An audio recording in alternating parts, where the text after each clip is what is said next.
बताएं सर आज क्या चुना है? आज दीप मेरे फेवरेट सेक्टर से मैंने स्टॉक चुना है, वो मेरा फेवरेट सेक्टर जो अभी इस वक्त काफ़ी समय से पिछले 1.5-2 साल से चल रहा है वो है रियल एस्टेट। रियल एस्टेट आपको याद होगा डीएलएफ 200 सवा 200 रुपये से लगातार हम रिकमेंड कर रहे हैं। महिंद्रा लाइफ स्पेस से मैंने रिकमेंड किया है बहुत स्ट्रांगली, कुछ और स्टॉक्स भी रडार पे आए। आज रियल एस्टेट से है और एक और फेवरेट स्पेस से भी है, वो है सरकारी कंपनियों की। ओह, तो पीएसयू प्लस रियल एस्टेट का कॉम्बिनेशन है, डबल कॉम्बो है, और वो है हेमिस्फेयर प्रॉपर्टी। राइट। नाम से आपको लगेगा कोई विदेशी कंपनी है, लेकिन बिल्कुल कंफ्यूज ना हो, ये भारत सरकार की कंपनी है। और इस कंपनी को पसंद करने की कुछ वजह मैं आपको बताऊं। सबसे बड़ी बात यह है कि इस स्टॉक में जबरदस्त वैल्यू है। 740 एकड़ का लैंड बैंक है इस कंपनी के पास, 4 अलग अलग शहरों में, ज़्यादा पुणे में है। ग्रेटर कैलाश दिल्ली में भी प्राइम लोकेशन पर बड़ी लैंड है। बीएसएनएल से डीमर्ज हुई थी ये, जो टाटा कम्युनिकेशन में कम्युनिकेशन बिजनेस चला गया, और ये हेमिस्फेयर प्रॉपर्टीज अलग से लिस्ट हो गई जिसमें रियल एस्टेट बिजनेस है।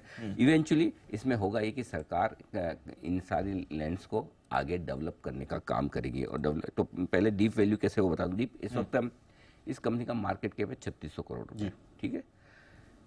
मार्च 2023 की पिछले फाइनेंशियल ईयर की एनुअल रिपोर्ट पढ़ी है। मैं सबको, सारे इन्वेस्टर्स को कहूँगा एक बार जाकर एनुअल रिपोर्ट जरूर पढ़िए। एनुअल रिपोर्ट में कंपनी ने अपने लैंड बैंक का वैल्यूशन दिया है 740 एकड़ की लैंड बैंक का वैल्यूशन 10,400 करोड़ रुपए, खुद कंपनी ने कहा है। मतलब 3,500 करोड़ के लैंड बैंक के सामने 10,500 करोड़ का लैंड का वैल्यू आज है, ठीक है। उसके अलावा उसके बाद भी 6 महीनों में कई सारे और वैल्यू बढ़ी है अलग अलग, और ये कंजर्वेटिव है। तो 14,000 करोड़ के आसपास की लैंड बैंक की वैल्यू आप मान के चल सकते हैं, क्योंकि रियल एस्टेट में जिस तरह की तेजी हो रही है। जिस सब दूसरा सिर्फ लैंड बैंक होने से क्या होता है, कई सारी सरकारी कंपनियों में इसमें भी है, लेकिन दूसरी सरकारी कंपनियों में इसमें फ़र्क है। कई सारी सरकारी कंपनियां ऐसी जो लैंड बैंक है, लेकिन वो उनका प्राइम बिजनेस अलग है। इसका प्राइम बिजनेस ही लैंड रियल एस्टेट का है। अब ये रियल एस्टेट डेवलप करने जा रहे हैं, जो हम पुणे से शुरुआत कर रहे हैं, जिसके लिए इन्होंने ट्रांजैक्शन एडवाइजर भी अपॉइंट कर दिया है। तो अब इवेंचुअली वहाँ पर बड़े लैंड बैंक होंगे, और जब लैंड बैंक ये डेवलप होंगे तो जितनी लैंड बैंक की वैल्यू से 2 से 2.5 गुना कैश फ्लोज इनके बनेंगे, जब तक ये कंप्लीट करेंगे। अब 3 साल लगे, 5 साल लगे, जो भी लगे, तो लैंड बैंक से 2 से 3 गुना कैश फ्लो आएंगे। तो ये एक इनकमिंग आप देख सकते जो होने वाली। जो एनएवी है 10,500 करोड़ की, जो खुद कंपनी ने कहा है, और हम 14,000 करोड़ मानते हैं, उसकी एनएवी के हिसाब से अगर शेयर का दाम देखें तो 370 से 490 रुपये होता है। 10,500 करोड़ की एनएवी पे 370 रुपये प्रति शेयर का दाम होता है, और बाकी 490 का होता है। ऑलमोस्ट ट्रिपल यहाँ से, ऑलमोस्ट। ये देख लो, 3,500 करोड़ का मार्केट कैप है, 10,500 करोड़ तो कंपनी खुद ऑफिशियली लिख कर, गवर्नमेंट कंपनी ऑफिशियली लिख के दे रही हमारी लैंड बैंक की वैल्यू ये है, ओके।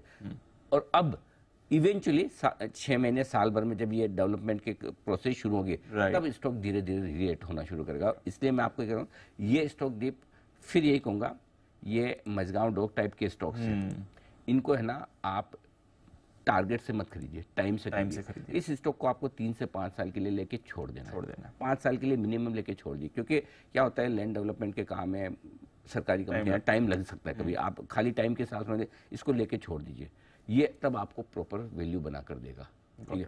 सो फिर भी जिनको छोटे टारगेट रखने हैं उनके लिए मैं टारगेट दे रहा हूँ 170, 200 और 240, इन 3 टारगेट को आप रख सकते हैं। लेकिन मेरा ये समझना 4-5 साल के लिए अगर आप इसको पोर्टफोलियो में रखेंगे तो आपको अच्छी वैल्यू निकल कर आएगी। और सेम सिचुएशन, हर 10% फॉल पे आपको एसआईपी करनी है, राइट। जब भी, और कोई जरूरी नहीं आज कुछ नहीं होने जा रहा है इस कंपनी में, ना आज लैंड बैंक डेवलप होगा, न कल होने वाला, न अगले हफ्ते होने वाला है, समय लगेगा हर चीज़ों में। तो आराम से, जब मार्केट का मूड खराब है ही और भी हो सकता है, जब खराब हो आराम से धीरे धीरे इस अच्छी क्वालिटी के पीएसयू स्टॉक्स जहाँ पर डीप वैल्यू है और जहाँ पर डेवलपमेंट का स्कोप है, उनको खरीद के शांति से बैठ जाइए। उनमें से एक ये स्टॉक है। ठीक है सर, समझ गया। तो हेमिस्फीयर प्रॉपर्टीज मैं इसलिए कह रहा हूँ कि सेम महिंद्रा लाइफ भी हमने इसलिए रिकमेंड किया था, तब डीएलएफ भी इसलिए रिकमेंड किया था, जहाँ लैंड बैंक है और डेवलप। ये कैसा है, लैंड बैंक कैसा है, देखो, अगर कोई ज्वेलर है तो उसके पास जो सोना है ये लैंड बैंक है, और जब आप सोने से आभूषण बना के बेचते हो तो आपकी असली कमाई होती है। True. जब ये लैंड बैंक से डेवलप करके प्रॉपर्टी बना के बेचेंगे तब असली कमाई होती है। तो सोना अपने पास है, गहने बना के इनको बेचने हैं।